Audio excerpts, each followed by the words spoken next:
Voltamos para o nosso terceiro e último bloco. Nossos contatos estão na tela, nos escrevam.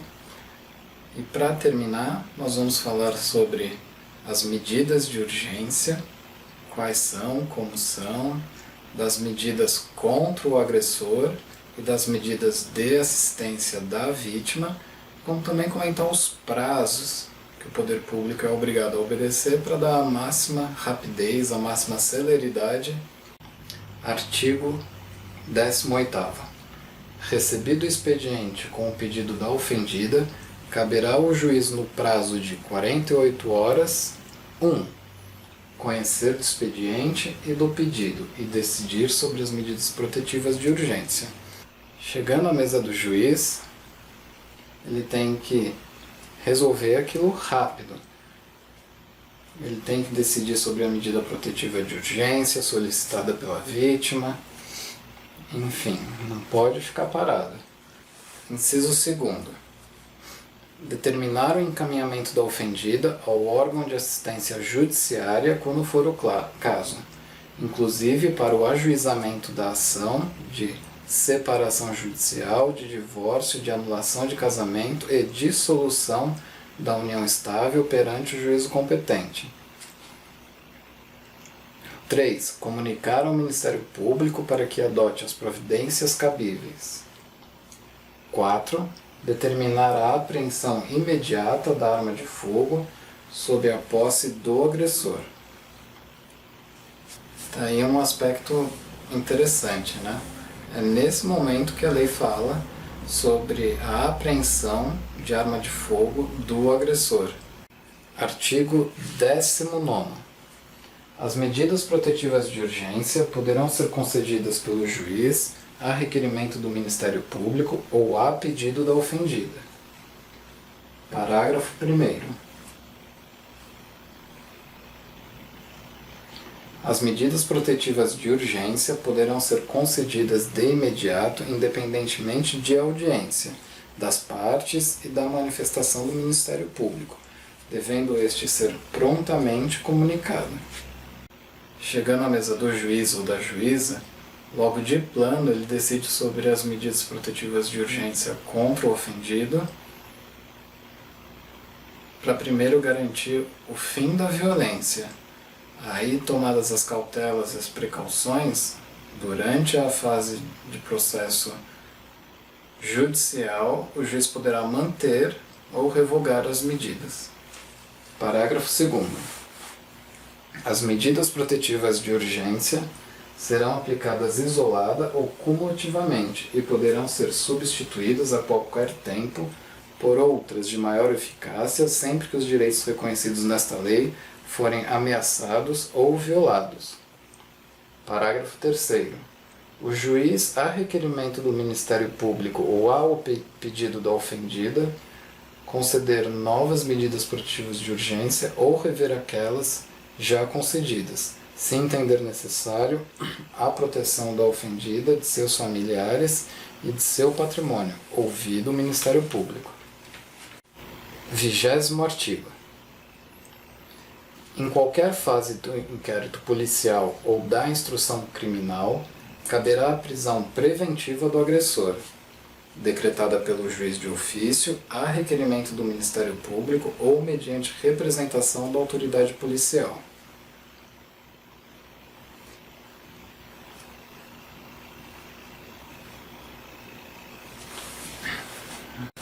Então, a todos os momentos, cabe a prisão preventiva, seja na ocorrência do fato, no dia que a polícia vai lá para apaziguar a situação e dar os encaminhamentos devidos, durante o curso do processo.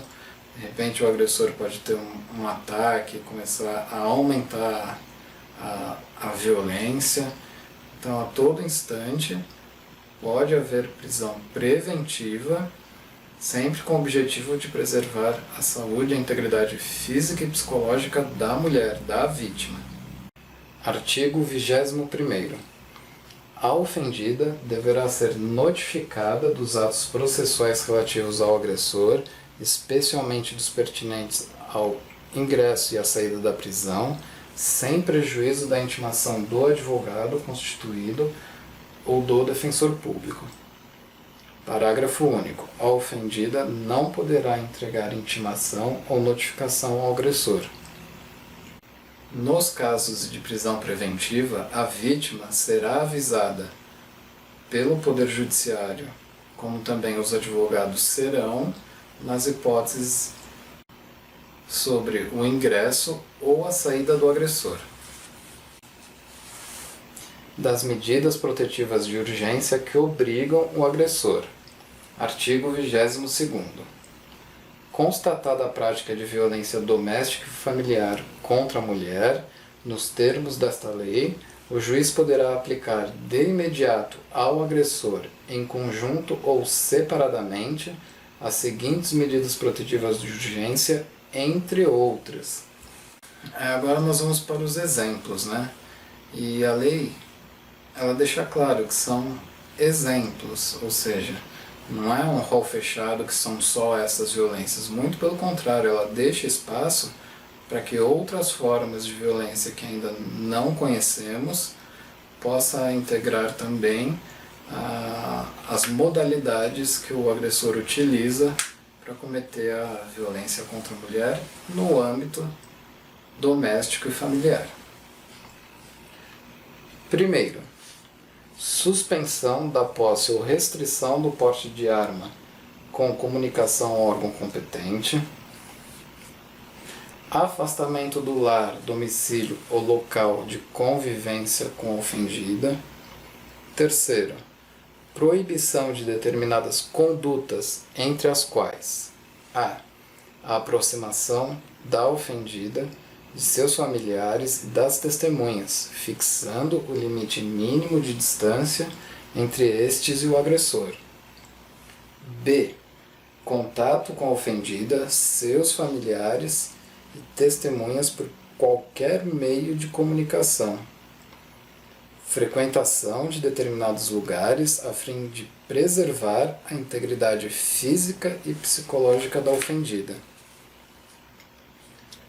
Restrição ou suspensão de visitas aos dependentes menores, ouvida a equipe de atendimento multidisciplinar ou serviço similar. Quinto, a prestação de alimentos provisionais ou provisórios. 6. Comparecimento do agressor a programas de recuperação e reeducação. 7. Acompanhamento psicossocial do agressor por meio de atendimento individual ou em grupo. Parágrafo 1º.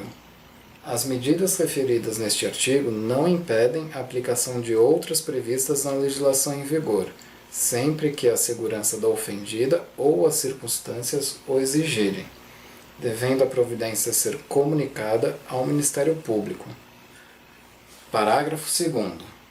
Nas hipóteses de aplicação do inciso 1º, encontrando-se o agressor nas condições mencionadas no caput e incisos do artigo 6º da Lei 10.826 de 2003, o juiz comunicará ao respectivo órgão, corporação ou instituição as medidas protetivas de urgência concedidas e determinará a restrição do porte de armas, ficando o superior imediato do agressor, responsável pelo cumprimento da determinação judicial, sobre pena de incorrer nos crimes de prevaricação ou de desobediência, conforme o caso. Para garantir a efetividade das medidas de urgência, poderá o juiz requisitar a qualquer momento auxílio de força policial. As medidas protetivas de urgência que obrigam o agressor, que nós lemos na lei, elas são exemplos. Então não pode se aproximar a certa distância, proibido de frequentar determinados lugares, a questão da pensão, provisionais ou provisórios, como também no caso do agressor ser da polícia ou de alguma instituição ou órgão em que os servidores usem armas ou também seguranças privadas, esses também estarão responsáveis e deverão tomar as medidas no que diz a lei. Chegando um ofício, tem que cumprir. Das medidas protetivas de urgência à ofendida. Ou seja, as medidas assistenciais para a vítima, né? Artigo 23º. Poderá o juiz, quando necessário, sem prejuízo de outras medidas: 1. Encaminhar a ofendida e seus dependentes a programa oficial ou comunitário de proteção ou de atendimento. Então, o juiz, verificando que realmente é grave, ele já encaminha a vítima, a ofendida, para algum programa comunitário de proteção ou de atendimento. 2. Determinar a recondução da ofendida e de seus dependentes ao respectivo domicílio, após afastamento do agressor. O procedimento, né? A lei é bem didática, pedagógica, tenham um pouco de paciência, leiam, apropiem-se sobre o texto e dará mais segurança no combate à violência doméstica e familiar contra a mulher. Tem uma situação de urgência, levando a notícia da violência doméstica e familiar à autoridade competente, à polícia, isso será reduzido a termo. Já pode haver encaminhamento dessa mulher para alguma casa de acolhimento, até que as medidas sejam tomadas para afastar o agressor do domicílio. Aí a mulher retorna e o agressor fica afastado, tem que procurar um outro lugar para ficar. 3. Determinar o afastamento da ofendida do lar sem prejuízo dos direitos relativos a bens, guarda dos filhos e alimentos. Então, chegou na autoridade policial, viu o tão quanto grave é, já determina o afastamento, naquela noite ela não vai voltar para casa e as medidas serão tomadas. 4. Determinar a separação de corpos. 5. Determinar a matrícula dos dependentes da ofendida em instituição de educação básica mais próxima ou do seu domicílio, ou a transferência deles para a instituição independente da existência de vaga. Aí é muito importante também, porque continua a dar atenção ao todo, ou seja, todas as relações da mulher. Havendo filhos, a autoridade já determina uma nova matrícula para que essa criança, para que esse filho, essa filha, possa continuar os estudos. Artigo 24º. Para a proteção patrimonial dos bens da sociedade conjugal ou daqueles de propriedade particular da mulher, o juiz poderá determinar liminarmente as seguintes medidas, entre outras: restituição de bens indevidamente subtraídos pelo agressor à ofendida. 2. Proibição temporária para a celebração de atos e contratos de compra e venda e locação de propriedade em comum, salvo expressa autorização judicial. 3. A suspensão das procurações conferidas pela ofendida ao agressor. 4. Prestação de caução provisória mediante depósito judicial por perdas e danos materiais decorrente da prática de violência doméstica e familiar contra a ofendida. E parágrafo único. Deverá o juiz oficiar ao cartório competente para os fins previstos nos incisos 2 e 3º deste artigo. A questão patrimonial é muito importante, né? Porque havendo uma situação de conflito e chegando ao ponto de usar a Lei Maria da Penha, também tem que ter uma atenção com relação à salvaguarda desse patrimônio. E são exemplos de que o juiz pode fazer, lembrando que é sempre bom constatar esses detalhes na hora de fazer a denúncia, de levar a notícia à autoridade policial. Isso vai deixar mais completo e também evitar de que o agressor comece a vender tudo, né? Porque aí vende e o dinheiro desaparece. Então, é uma sugestão que também ampara a mulher nesse momento. Do crime de descumprimento de medidas protetivas de urgência e descumprimento de medidas protetivas de urgência. Artigo 24º-A. Descumprir decisão judicial que defere medida protetiva de urgência prevista em lei. Pena: detenção de 3 meses a 2 anos. Parágrafo 1º. A configuração do crime independe da competência civil ou criminal do que o juiz que deferiu as medidas. Parágrafo 2º. Na hipótese de prisão em flagrante, apenas a autoridade judicial poderá conceder fiança. O disposto neste artigo, parágrafo 3º, o disposto neste artigo não exclui a aplicação de outras sanções cabíveis. Ao longo desses 3 blocos eu falei bastante na figura do Ministério Público, e a lei também deu uma atenção ao MP, estabelecendo algumas diretrizes de procedimento. Então, de como que vai ser a atuação do MP nos casos envolvendo a Lei Maria da Penha. Artigo 25º.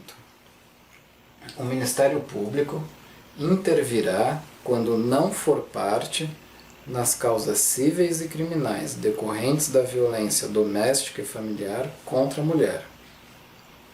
Artigo 26º. Caberá ao Ministério Público, sem prejuízo de outras atribuições, nos casos de violência doméstica e familiar contra a mulher, quando necessário.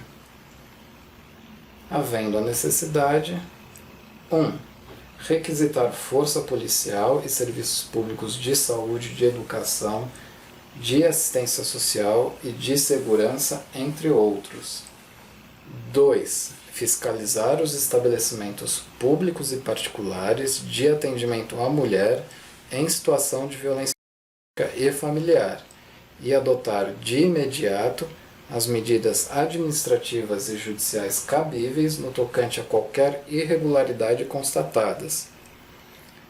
Cadastrar os casos de violência doméstica e familiar contra a mulher. Então, além de participar das questões envolvendo a Lei Maria da Penha, o Ministério Público ele também funciona como um fiscalizador, ou seja, ele vai nas repartições públicas que recebem essas mulheres, verifica como é que está a qualidade do atendimento, verificando alguma irregularidade já toma as medidas necessárias para que se tenha o máximo cuidado ao acolher essa mulher vítima de violência. Da assistência judiciária. Em todos os atos processuais, cíveis e criminais, a mulher em situação de violência doméstica e familiar deverá estar acompanhada de advogado, ressalvado o previsto no artigo 19 dessa lei. Vamos lembrar o artigo 19º? Artigo 19º.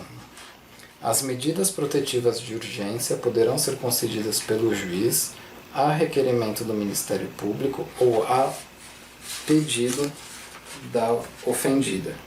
Então, nada mais é do que aquele primeiro momento que a mulher vai à delegacia, leva a notícia e na hora de prestar depoimentos e esclarecimentos, ela já solicita quais medidas de urgência ela quer. Então, essa ressalva é nessa hipótese. Artigo 28º. É garantida a toda mulher em situação de violência doméstica e familiar o acesso aos serviços da Defensoria Pública ou de assistência judiciária gratuita, nos termos da lei, em sede policial e judicial, mediante atendimento específico e humanizado. Então, nos casos da mulher não ter renda, não conseguir pagar advogado, ela será assistida por um advogado, seja o defensor público ou por meio da assistência judiciária, que é um convênio que o Estado faz com a OAB, na qual os advogados são chamados para participar de diversos momentos e ações envolvendo o jurisdicionado que não tem condição de arcar com os custos tanto do advogado quanto do processo. O próximo item fala sobre a equipe multidisciplinar, ou seja, são profissionais de diversas áreas do conhecimento que acompanham e também assistem essa mulher vítima de violência a todas as fases. Então, desde a chegada à delegacia, no decorrer do processo judicial, o juiz também sempre resolverá as questões também olhando para esses laudos que serão produzidos. Artigo 29º. Os juizados de violência doméstica e familiar contra a mulher que vierem a ser criados poderão contar com uma equipe de atendimento multidisciplinar a ser integrada por profissionais especializados nas áreas de psicossocial, jurídica e de saúde. Artigo 30º. Compete à equipe de atendimento multidisciplinar, entre outras, atribuições que lhe forem reservadas pela legislação local, fornecer subsídios por escrito ao juiz, ao Ministério Público e à Defensoria Pública, mediante laudos ou verbalmente em audiência, e desenvolver trabalhos de orientação, encaminhamento, prevenção e de outras medidas voltadas para a ofendida, o agressor e os familiares, com especial atenção às crianças e aos adolescentes. Artigo 31º. Quando a complexidade do caso exigir avaliação mais aprofundada, o juiz poderá determinar a manifestação